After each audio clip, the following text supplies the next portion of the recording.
paggawa po ng Google Classroom.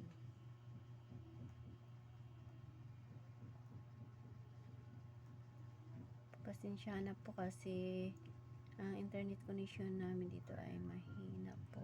Nakikiconnect lang po kasi kami sa landlady po ng Wi-Fi 200 a month po.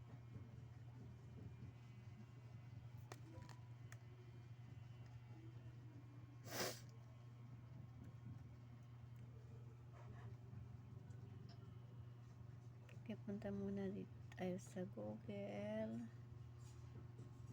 And it's a Google Classroom.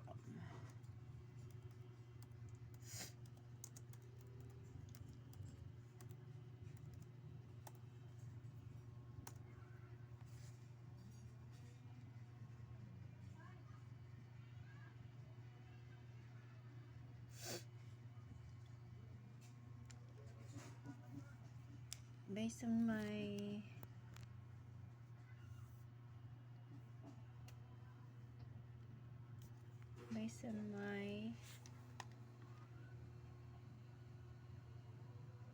watching on the video po sa demonstration po dyan doon po sa kay Sir Murata po, mabilis lang naman matuto sa classroom, Google Classroom.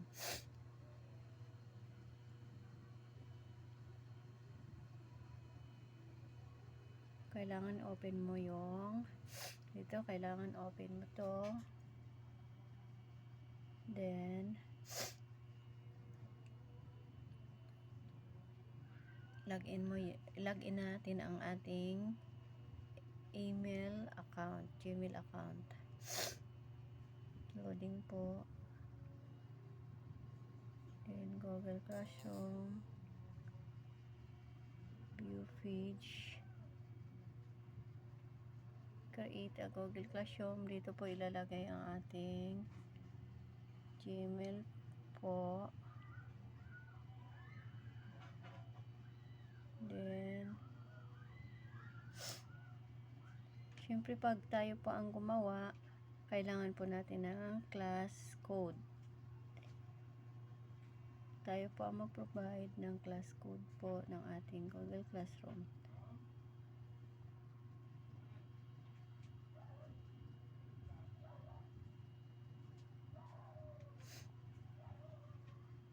Ito, makikita. Ito, select lang po natin. Then, pag na-open na po yung class code po, kailangan natin i-share yung link po sa ating learners. Then, para po sila makapag-login, yun, kailangan din po nila mag-sign in ng kanilang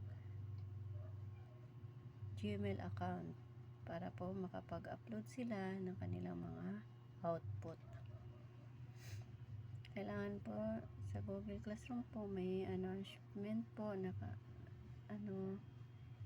Google Classroom nakalagay po video. Then mag-post po ng announcement ang teacher at may add work po, yun din po ang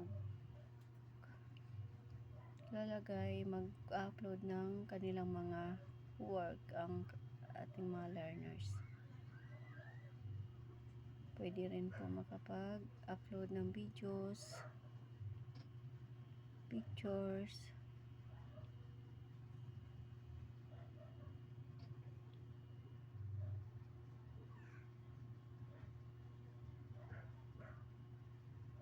yun po.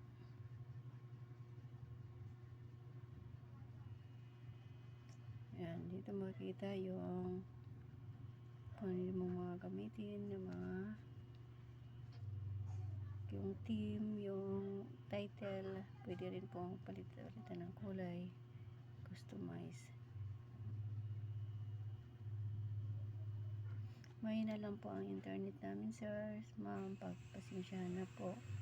Pero natutunan ko rin po sa inyong video po sa demonstration mga video po.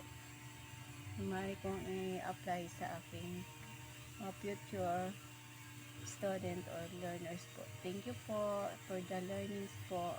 Thank you. God bless po.